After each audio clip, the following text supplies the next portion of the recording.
Basic గా సమస్య ఏమైపోయిందంటే కాంగ్రెస్ ఒక పెద్ద డిఫెన్సివ్ మోడ్ లో ఉంది. దాన్ని అఫెన్సివ్ మోడ్ లోకి తీసుకెళ్లే ప్రయత్నం చేస్తుంది. అవగాహన లేక కాదు, ఆలోచనాత్మకంగానే. ఉహు. ఉత్తరాది దక్షిణాది అన్న వివాదం తెచ్చింది కాంగ్రెస్ పార్టీ. అవును. నడిపిస్తున్నదేమో ఉత్తరాది నాయకులు, మాట్లాడేదేమో దక్షిణాది గురించి. అవును. ఇక్కడ మంచి గురించి ఏమైనా మాట్లాడుతున్నారా?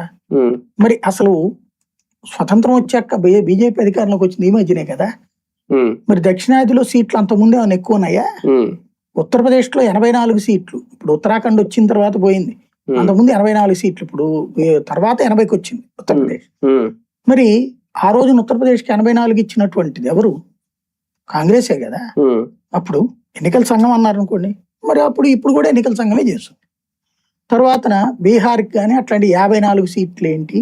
జార్ఖండ్ విడిపోయిన తర్వాత కదా బీహార్ సీట్లు తగ్గింది. అంతకుముందు 54. ఉత్తరప్రదేశ్ తర్వాత సెకండ్ హైయెస్ట్ అదే దానికి సీట్లు. అలాంటి స్టేజ్ ఇచ్చింది ఎవరు? అటు పక్కకి ఇచ్చి ఇటు పక్కకి తగ్గించింది ఎవరు? బేసిక్ గా మనకి 42 ఆంధ్రప్రదేశ్కి, అప్పుడు 39 తమిళనాడుకి.